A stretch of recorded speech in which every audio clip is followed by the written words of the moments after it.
Hey folks, this is Nick. Welcome back to the weekly audio release of my novel, American Traditional. This week is Chapter 13. We're still deep in the cold. Leo's hands are learning the work one needle bar at a time, but the real weight is settling in.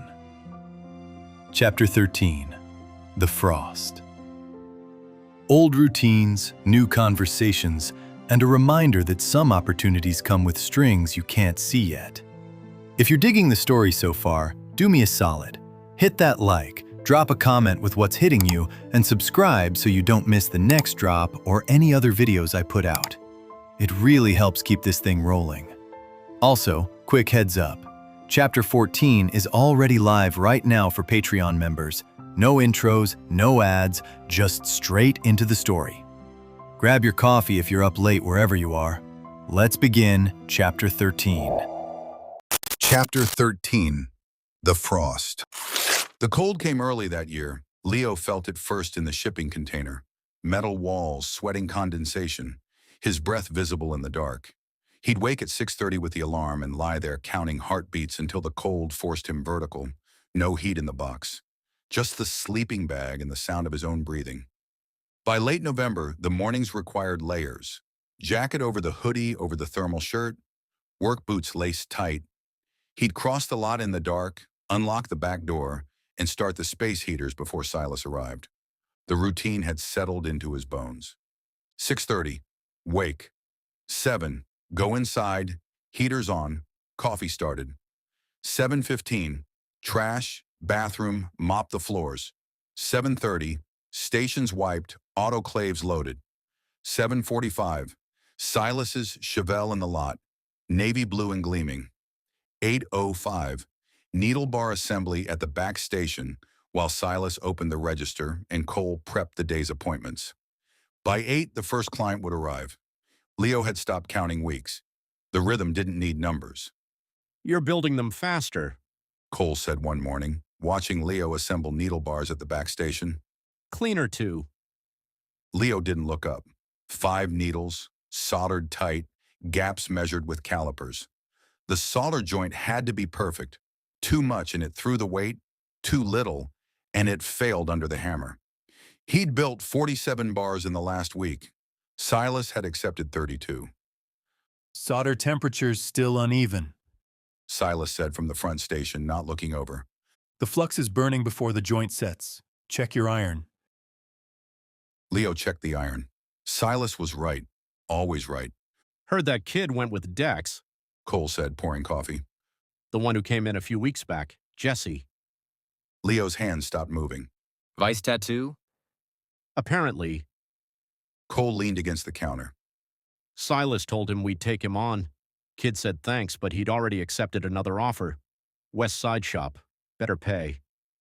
Leo went back to the needle bar. Better pay from Magnus. "That's the one." Kole watched him. "You know the kid? Former apprentice? That why he didn't want to work here?" Probably. Kole was quiet for a moment. "Dex runs a clean shop, technically speaking. Neo-traditional work, fast turnaround. Clients don't complain." It's still Magnus's money. "It is.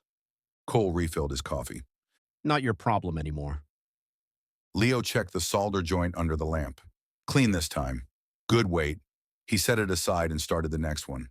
Not his problem, except he knew what working for Magnus looked like, what it required, what it cost. The vellum vault smelled like leather and paper and time. Leo had started stopping by after work. Not every day, but often enough that Elias expected him. The old man would be at his workbench, magnified eyes behind thick glasses, hands moving with impossible precision over some ancient book or other. He never looked up when Leo entered, just kept working. "Sit. He'd say. Don't touch anything." Leo would sit on the stool by the window and sketch in the burgundy leather book Elias had made him. Sometimes they'd talk. Mostly they wouldn't. The silence in the vault was different from the silence in the container. Warmer, fuller, like the quiet between notes in a song. This particular evening, Elias was working on a hymnal.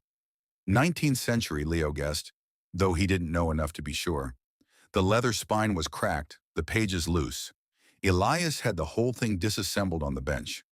Signatures stacked, boards separated, the leather cover soaking in a tray of something that smelled faintly chemical. Repair, Elias said, not looking up. not restoration. The leather remembers being broken. I'm just helping it remember being whole. Leo kept sketching. Sarah's face again. Number 43. He still couldn't get the eyes right, the way they looked at you and through you at the same time. How long does leather remember? Leo asked. Forever. Elias lifted the cover from the tray, let the liquid drip off. Longer than people, longer than buildings. Cut into it, burn it, stretch it. It remembers. You can feel it in the grain. He set the leather on a cloth and began working it with his fingers, pressing and smoothing, coaxing it back into shape. His hands were ancient, liver spotted, gnarled, knuckles swollen, but they moved like they were 20 years old. Your girl, Elias said. the one you keep drawing. You remember her, or you trying to remember her? Leo stopped sketching. What's the difference? One's a photograph, the other's a prayer. Leo looked at the drawing. Messy curly black hair, green eyes behind dark-rimmed glasses, the set of her jaw, the way her mouth turned down slightly at the corners when she was thinking. Prayer. He said. Good. Elias kept working the leather. Photographs lie. They freeze things. Make you think the past is fixed. It isn't. It keeps moving. That's why you can't get the eyes right. How did you... Because you've drawn her 40 times and you still haven't stopped. Elias finally looked up. She's not standing still. She's in there, counting days, becoming something else. You're trying to draw a woman who doesn't exist anymore. Leo closed the sketchbook. Then what am I supposed to do? Keep drawing. Eventually you'll draw who she becomes. Elias went back to the hymnal. Leo sat there for another 10 minutes, watching the old man work, and then he stood and headed for the door. Leo. He turned. Elias was holding the leather cover up to the light, examining it. The leather remembers being broken, Elias said. but it also remembers being whole. Both things true. Both things permanent. You understand? I'm starting to. Good. Go home. Get warm. Outside, the temperature had dropped. The cold had teeth now. Leo walked across the lot to the shipping container. Inside, he lit the camp stove Kole had brought him and held his hands over the blue flame. Another one of Sarah's letters was in the milk crate.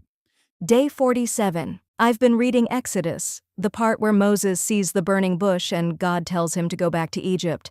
Moses keeps making excuses. I'm not eloquent, I'm not qualified, send someone else. And God gets angry, not because Moses is scared, but because he won't just say yes. I used to think faith meant being sure. Now I think it means saying yes when you're not. The woman in the next cell told me her name is Claire. She's doing 3 years for embezzlement. She worked at a bank and skimmed money to pay for her daughter's cancer treatments. Her daughter died anyway. Claire says she'd do it again. I asked her if she ever regrets it. She said regret is just pain without purpose. I'm trying to figure out what that means. Leo read the letter 3 times. Then he folded it and put it back in the crate and pulled out the sketchbook. He opened to a blank page. Number 44. He started with the eyes. That night, Leo lay in the shipping container with the camp stove burning between his knees. The sketchbook was open to drawing 44. He'd gotten closer this time. The eyes looked back at him with something like recognition. Sarah was on day 53 now. 312 to go. Outside, the first snow started falling. Winter was here.